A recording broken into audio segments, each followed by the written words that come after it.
I'd like to start off by saying thank you. Thank you to each and every one of you for coming here and starting the conversation about mental health. Whether it's for yourself, whether it's for someone else you know, whether it's just in general to learn more about resources and hear some of the stories tonight, thank you guys for being here, because this wouldn't be possible without you. So this is a brief overview of what the event is going to be like. So tonight we have 4 talks for you guys, followed by a Q&A session after the talks.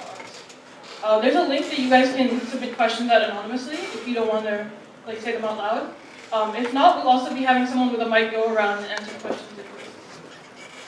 And I'll post a link later on. It's also on the Facebook page and any of the event posters. And then just one quick reminder, I know most of you have already gotten your food, but if you decide to get any more pizza, because I think we do have some extra, please just try to be respectful during the event so everyone can hear. And then also we do have some flyers and informational material up at the top of 1404, which feel free to grab that at the end of the night. Alright, so our first speaker today is me. It's kind of weird doing my own introduction, but here we go. So today I'm going to be talking about combating mental illness in the digital world. White. It can be anything. White as in the White House. White as in the crisp sheets of a hospital bed.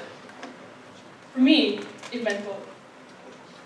My life has always been a pair of opposites. On one hand, many people perceived me as a success story. On the other, a complete failure. And I mean a complete failure. Like think The Last Airbender film. But what I learned from the wonderful mess of my life is that it doesn't matter how many times you fall or how many times you get up. What matters is the complete total package you are as a person. But before we get there, let me start from the beginning.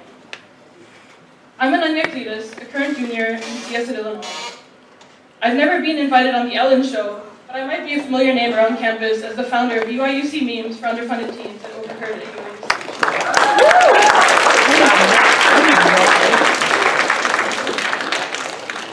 If you're from Pittsburgh, like I am, you may have even heard of Ananya Cleetus Day that the mayor declared in the city for my accomplishments.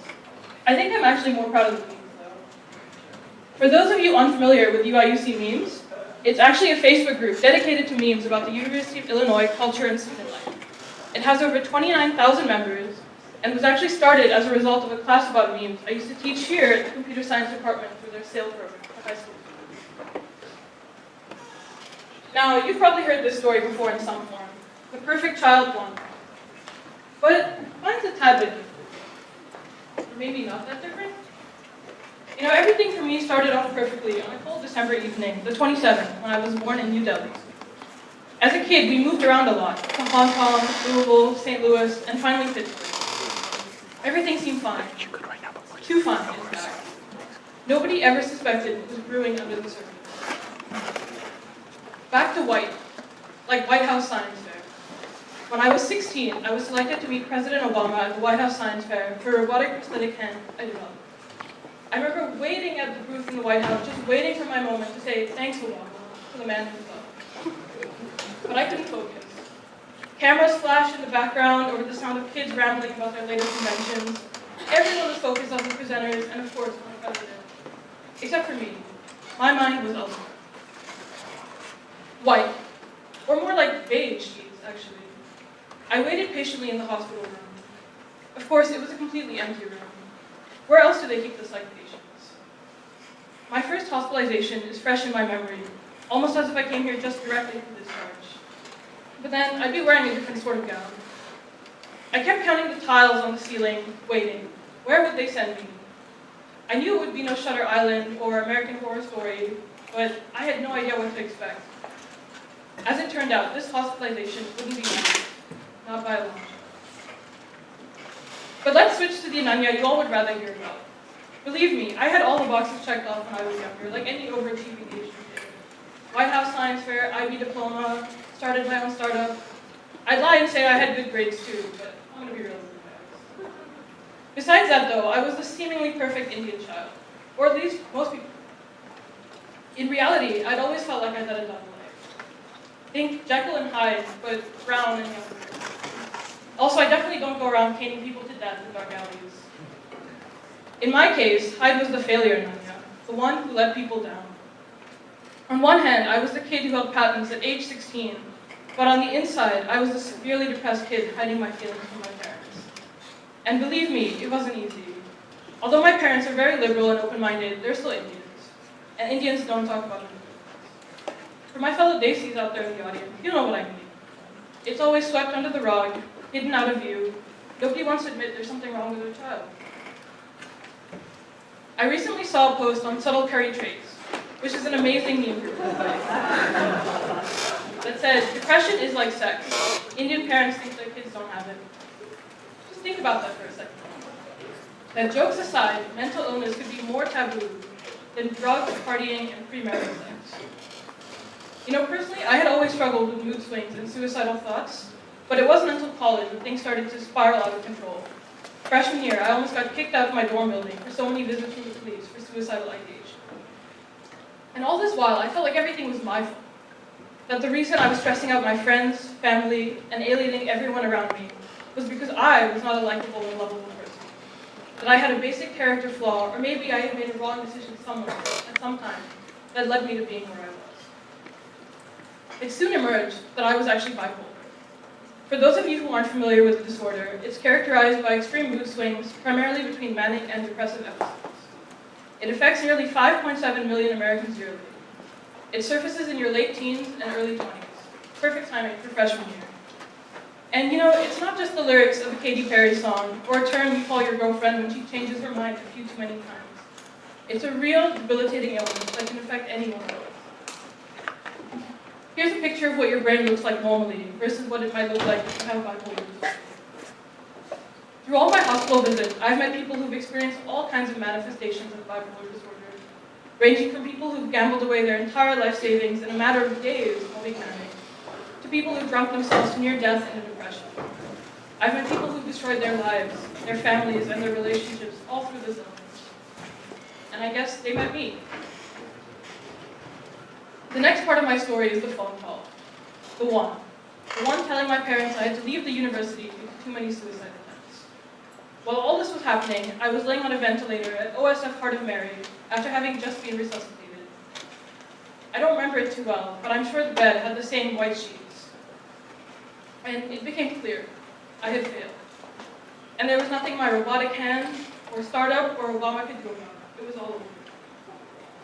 But you guys are smart. You know that's obviously not the end of my story. I wouldn't be here if my story was that depressing. So I suppose I could stand here and tell you my whole story, but that wouldn't change anything. You'd listen to this talk, feel pity for me for the next hour. If you're especially heartless, maybe the next 10 minutes. But then you'd go and carry on with your day. So instead, I'm choosing to make this talk about everything. Not just me, but about Anthony Bourdain, Robin Williams, and Kate Spade. About that one roommate who always cries and drinks himself to sleep. About that girl you knew from high school who ended up in the hospital and you were too afraid to visit her. About the kid you know is struggling but are too afraid to check it. This talk is about all of us. For those of us in universities, you'll know that it's just that much harder for us to get the help we need. Everywhere I turn, I read stories of students struggling with their mental health in the midst of their education, students being sent home, students being turned away, students feeling confused and alone in dealing with this issue. Students being shunned by other students, and some students even committing suicide. According to mental health research conducted by the National Alliance on Mental Illness, aka NAMI, 1 in 4 students has a diagnosable illness, 40% do not seek help, 50% have become so anxious that they struggle in school, and roughly 8% of students between the ages of 18 and 25 have suicidal thoughts. The problem is that most universities don't even have enough funding in their mental health departments to support everyone. So we end up with limits on how many appointments each student can make, insufficient appointment slots, too few counselors and psychiatrists, and just inadequate resources in general. The mean student-to-counseling staff ratio at colleges and universities is 1,737 to 1. To put that in context, this auditorium seats roughly 200 people. So imagine having 0.11 of a counselor to handle everyone. That's how bad the problem is. You know, I recently posted a meme like this on UIUC memes, and I was surprised to see how many students agreed with me. It prompted a serious discussion about, for the representative from the Counseling Center, but how there really aren't enough mental health resources at universities. But you don't see anyone talking about that. No, instead we just go to Red Line, any other bar, and count that as therapy and pretend like that. And it's not just affecting us too, it's trickling down to the next generation. I read an article on The Economist that says that Generation Z is the most stressed, depressed, and exam-obsessed generation yet. I'm sure everyone here can relate to that in some way. So here's my question. What happens after Gen Z? We've run out of the alphabet and run out of time. So here's where my story gets better. I went back home after being asked to take medical leave, and after weeks of crying, and I mean literally weeks, I decided to do something about it. I know I'm not the only one who struggled with this illness. I'm definitely not the only college student with mental health issues, and probably not the only one who's been sent home from this school about it. So I had a few options.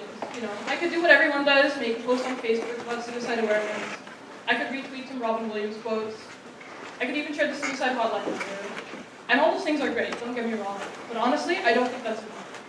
And so that's my hot take of the day. Whether you agree with it or not, I really don't think just those things are. So I went one step further and decided to use my own skill set, software engineering. I mean, I had half a CS degree, so why not get my money's worth, right? I ended up creating a mobile app, Anemone. It's kind of fitting actually that when phones cause so many of the problems we face today, they should end up solving some of them too. In today's world, we honestly need new digital tools to manage mental health, especially for teens and adults. As someone who spends way too much time on Snapchat and Instagram, trust me, I'd rather have a mobile app than a piece of paper. It's funny actually. In most psych hospitals, prior to discharge, you're required to make a crisis plan. It's typically a clunky packet of papers where you fill in important information about your go-to plan in case of a mental health emergency. But let's be real, who's going to go fumbling around for a stapled packet when they're panicking and on the brink of ending their life? I can even find my homework 20 minutes. So what does my mobile app do, you're probably wondering? Well, it's an app to create and manage a crisis plan. Yes, exactly that piece of paper, now in an app. But there's more. It's a free app that allows users to create a crisis plan that includes symptoms they experience, steps they can take, and even simple information like what kinds of meds they're on, who their emergency contacts are, and what medical facilities they might prefer. It allows them to prepare for an emergency and keep important information on the go. They can take their plan anywhere, export it, share it with friends, family, and law enforcement. The app also includes emergency resources such as a suicide hotline, text lines, and local hospitals, coping skills such as mindfulness, deep breathing, and diversion, and a virtual grounding box to help keep oneself in the moment. So when the user creates a crisis plan, they can swipe step by step through the cards as they enter information. This allows everyone to create a completely custom plan for themselves. They can then view the plan wherever they want or share it with whomever they like. The next page has the emergency resources I mentioned earlier. It's all set up with one-click buttons to connect the user directly to whatever they need if they feel like they need immediate support. The coping skills page has a bunch of tools tossed in most inpatient and partial hospitalization programs. As someone who's been around the block many times, trust me, these skills are really good. The last page is a grounding box. Basically, the user uploads a photo and a song of their choice that reminds them of a positive memory or moment in their life. They can always revisit the page and be grounded in that moment. They can also click on the seahorse for positive affirmations. So really the goal of this app is to enable people to manage their mental health with their phones so they can be prepared for a crisis no matter where they are. It allows them to learn about coping skills to lessen their suffering, ground themselves to feel more positive, follow their crisis plan to take care of themselves, and reach out when the situation gets too difficult. It's unlike any app that can be made. While suicide is the second leading cause of death among students, I truly believe it is preventable. Even though we may not have enough therapists and counselors and resources to support everyone, each student has the capacity to take charge of their own health, if given the right tools. As someone who's really suffered with suicidal impulses, I know the different point where nothing else seems to matter, where you feel all alone. You look for any sign, any excuse just to end it all. But when you reach that tipping point, I know that even the smallest little bit of help from others can keep you from sinking alone. So the story ends well for me, and I guess I get invited back to give a talk today. While I wouldn't want to relive the last few years or wish it on anyone, I can say that every struggle and every episode helped me get closer to where I am today. As much as I despise red Jell-O and microwavable hamburgers, my times in the hospital were actually relieving. They taught me more about myself, empowered me to take control of my own health, and led me to create a product that I hope will help others do the same. I realized that it wasn't my accomplishments as Dr. Jekyll or my failures as Dr. Hyde that made me who I was, but the total package of a person that made me who I was. I learned that Ananya, in her complete and full sense, was the person I am. Not just the person I wanted to be in front of my parents, my professors, and all those nosy universities. Not just the person who felt broken, sitting in the back of the ambulance. But I was both, and I should learn to love and embrace both sides of me. So before I finish this talk, I'd like to leave you with a few takeaways. And of course, no talk is complete without some Star Wars quotes. So, as I mentioned before, be yourself. We're all holistic human beings. Don't ever try to suppress the parts of you that you feel don't belong. Because you know what? They do. Learn from them and see how you can channel them into something more positive. I'm sure everyone's parents at some point made them feel like they need to be someone else. Don't forget who you truly are. But remember, if you're Indian, drugs, partying, and premarital sex are still taboo. That hasn't changed. 2, don't give up. When the door gets slammed in your face, try again. I reapplied to UIUC this summer after taking over a year-long medical withdrawal and found out I was reaccepted.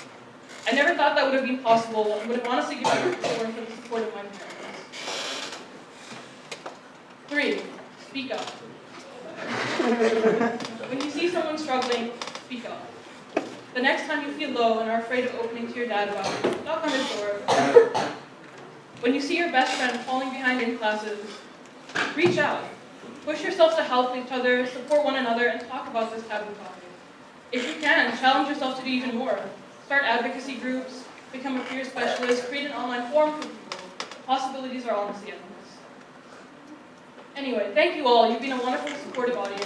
Thank you to the 200 people who listened to me. Thank you to the 4 who laughed at my jokes. I see you. Hope you enjoy the rest of the evening. Thank you.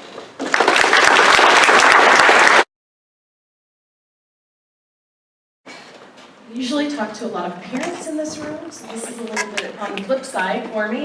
I will use some humor. I did not prepare anything at all because this is something I feel like I can talk about very much so. You're going to look at me and think, what the heck is this middle-aged white woman who drives a minivan and has 3 kids have in common with me? I actually was once a college student too. But I started dealing with depression long before college. And it is hard. I would say I started dealing with this at the age of 15, and I struggled with it at that time. And probably around the age 24, I wasn't necessarily struggling with it, I had accepted it. It was part of me, it was not going to go anywhere. I just had to figure out how to work with it and be myself. Then came another diagnosis, probably late 30s, but I kind of ignored it. They're like, oh, you have anxiety. No, I don't. I didn't know what that looked like in myself. So now after a few years and a couple doctors, they have convinced me, yeah, I probably do have a little bit of anxiety now and then. What does this matter? I have no idea if this is going to make a difference to you. But I cannot tell you how many students come in my office and talk about what it is they're going through. Whether it's a diagnosis, whether it's just trying to get help to see if there is a diagnosis, whether there's any medication that will help them. What do I do about getting into the counseling center?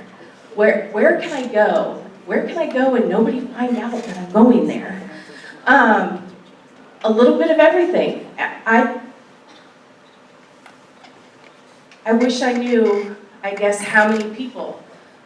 But sometimes I wonder if it's just because there's kind of a radar and they know somehow that I will understand. I open up for anyone to come and talk to me. I point them in other directions with the counseling center, resources off campus, other things. Why is it important to me? Because of what I've went through. My master's thesis was about suicide and depression. and evaluating their college health websites. So here's some irony for you. I am a person suffering from depression and had to wake up and think about suicide every day until I had that stupid thesis done. So I was fine. But I get it. It's hard to talk about.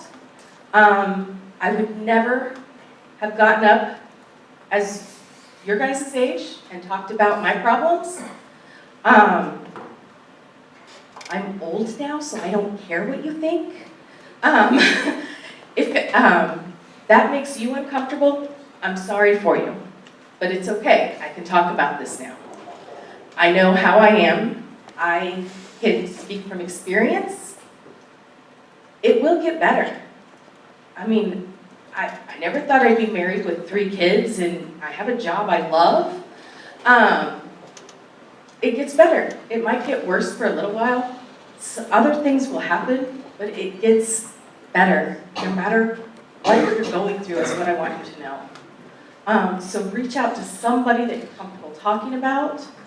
I've had students come in and say, hey, my friend's going through some things. Can you reach out to them? Just don't tell them I was the one that sent you on them. And I'm like, sure.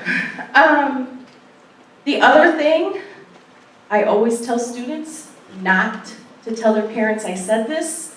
So now I'm going to be recorded saying this. Some of the hardest things when a student comes in my office is, yeah, my parents don't know what's going on. And I encourage them to talk to them because I can speak as a parent too and say, we have no idea what we're doing. There's all kinds of books out there, but we're going to screw up as a parent. So if you fail out of school, if you get a GPA you don't like, you're on probation, if there's mental health going on, they will probably say the wrong thing because they don't know what they're doing.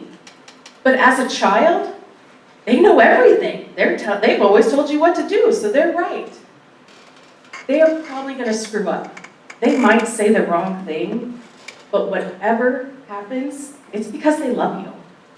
That is the bottom line. They love you, and they wish they could take whatever problems you're having away and fix it, because they're a parent. That's what they've been doing their whole life, is fixing things. And this is something that they can't just take off your shoulders and fix for you. It may be hard for a while at first. Like I said, they don't know what they're doing either. Some people may tell you, I'm going to use some White House examples as well. Some people might tell you that, well, I don't believe in mental health. I don't believe in depression. I don't believe in that stuff. So I was like, what can I compare that to? Well, I don't believe that my mother voted for Trump, but she did. It happens. I mean, there's stuff that you don't believe in. Or they'll tell you, hey, it's all in your head. No shit. It's all in my head. That's where it's happening at. That's where things are going wrong. It's not in my foot. So again, people are going to say the wrong things, but at some point, you hopefully will be able to embrace it and talk about it. And I just tell people what I think at this point in life, because like I said, I'm old and I don't care, and it's probably going to get even worse the older I get. I know how my great-grandmother were, so they had no filters. But I encourage you, come in, talk to any one of the advisors. If you talk to a faculty member, they're even going to refer you to an advisor or to somebody to help. I have students, I can't begin to count how many I've had to ask, do you have thoughts of harming yourself? And how many of them responded yes? And I said, do you need to go see counseling right now? I'll walk you over there. And I have. I've walked them over and through that door, because sometimes the hardest thing is going through that door for the first time and going through that door by yourself. You don't have to do this by yourself. There's lots of people that care, that don't even know you yet, that would do what they can to help you. I I don't know how much time I have, but all I thought was, I have 15 minutes, and if you guys have had me for freshman advising, you know I take a lot longer than 15 minutes, so I'm trying to keep it short here.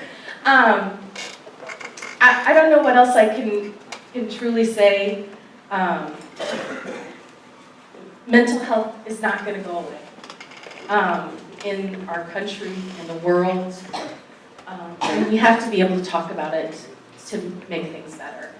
And I hope that being here tonight, you are able to encourage someone else or yourself to go talk and get some help that you need. If you have any questions about resources on campus, please come in. I'm the annoying person that keeps restocking the brochure rack outside of the office, and I'm always like, dang it, the procrastination one is all gone again. Time management. There's some favorites among taking off of the rack there. But that's just a start. If there's anything you need, we're going to try and help you find the resources that you need. So thank you for listening. And maybe we do share something in common, even though I look a little bit different than you do. And I'm pretty open, so just email me, stop by, talk to one of the other advisors. We've all had a student, some of us, a lot of students that we've talked with over something. I've been advising on campus for 11 years, and there isn't really anything new I've heard in a long time. So I've heard a lot of things.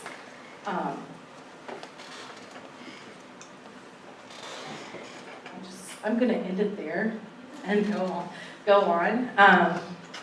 Just know that there's lots of people there for you.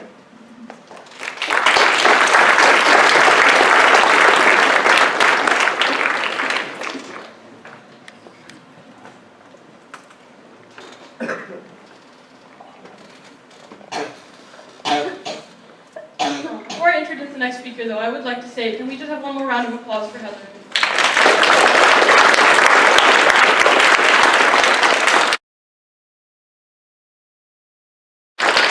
She has helped me personally through some of my own struggles when there was nobody else looking out for me. And she is one of the best resources here in computer science. A lot of people don't even realize it. So thank you so much.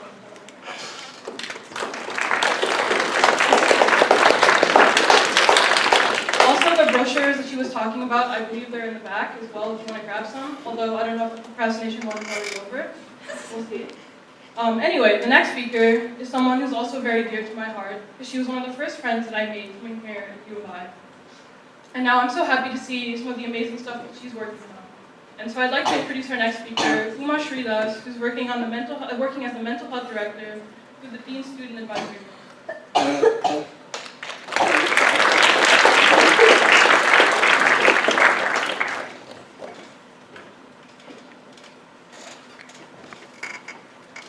Hi guys, can you guys hear me? Yes, good. Okay, cool. Okay, I would like to thank Ananya for making this whole event, and thank you all for coming, and thank you again, Ananya, for making the meme page. So as you can tell, I'm going to teach you guys a quick lesson. Depression ain't no meme. It's hard, and you covered it a little bit, but I think it's been made into a joke that people cry a lot. There's even a page called Places I've Cried on Campus. And it's pretty sad looking through it. Like, I understand where you're coming from, and I feel like I definitely, add to that. But mental health is something that should really be taken seriously. So, I really like Maya Angelou, and she said, as you grow older, you'll discover that you have two hands, one for helping yourself and the other for helping others. So I was always the one who wanted to help others until it came to a point where I physically couldn't because I wasn't helping myself, and I was so sick and just unable to get up in the morning. So I think to start off, we have to realize that helping yourself is just as important as helping anyone else. So I'll talk a little bit about my story. So I was a pretty happy kid when I was younger. Would do really stupid things, would just like hide behind a microwave or swallow a rock or, you know, really dumb things, just like any other kid. But I did, when starting in high school, I went through some traumatic experiences. I've been to about 6 funerals, so about 1 per year, starting in high school. And the first one, I think, hit me the hardest because, I'm going to give a trigger warning, but I clearly remember sitting in my classroom, my math analysis class, sophomore year, and I was sitting next to my friend Victoria, and we heard a crash outside of the school window. And I didn't want to look, and I couldn't tell why, but I just didn't. But everyone rushed to the window and saw that a train had crashed right in front of our school, and we found out that my friend Victoria's dad committed suicide by jumping in front of that train. And I think that was like one of the hardest parts. So when I went to that funeral, I could barely say I'm sorry. It was so hard. And then after that, year after year, I would have to go to funerals for other students, people my age, and would have to go for a viewing and see them lying there. And it sucked. It sucked so much. And I didn't know how to cope with death. I was like, I don't know, 14, 15, didn't really know what to do, so I kind of just bottled it up and went on with my life. I would cry about it for a little bit, but no one really talked about it, so I just kept going. Came into university, brand new student, I was like super excited, you know, low-key depressed, but like still excited. And I remember being like kind of overwhelmed when coming in. Now, mind you, I have Indian parents, so I had my first sleepover when I was 17. So this whole thing was like so new to me. Just sleeping on my own, I was just like, wow, my parents are next to me. And I was like, okay, I can do this. Just go to the dining hall, eat on my own, brush my teeth, take a shower, do my homework. It's gonna be just as normal, just my parents won't be there. But it wasn't going too hot. I just was super overwhelmed. And I was diagnosed with depression and anxiety after I decided, okay, something is really wrong. I don't know what to do. But I still didn't go to therapy because I was scared that I would be judged by my classmates. I didn't tell my family. And I noticed a drastic drop in my grades and confidence. I was in probation for 2 semesters, and it broke my heart. I was like, oh, I'm always good at school, why am I not doing so well? So much so that I was self-harming, and I tried strangling myself. It was so hard for me, just because I thought no one would believe me. So then finally, after my friends all came up to me and they were like, okay, Uma, there's a really big problem and you're not alone in this. So I went to a psychiatrist and I went to a therapist. And I got a lot of help from them. To clarify, a psychiatrist is someone who gives you medication, and a therapist is someone who gives you like help for the long term, just talking you through it. And I am currently on medication, and I think there's this huge taboo where it's like a switch and it changes you to a completely different person, which is not true. It just makes you deal with what you have a little better and like helps you deal with your emotions a little better. And my therapist helped me like walk through all my emotions and deal how to cope with it on my own.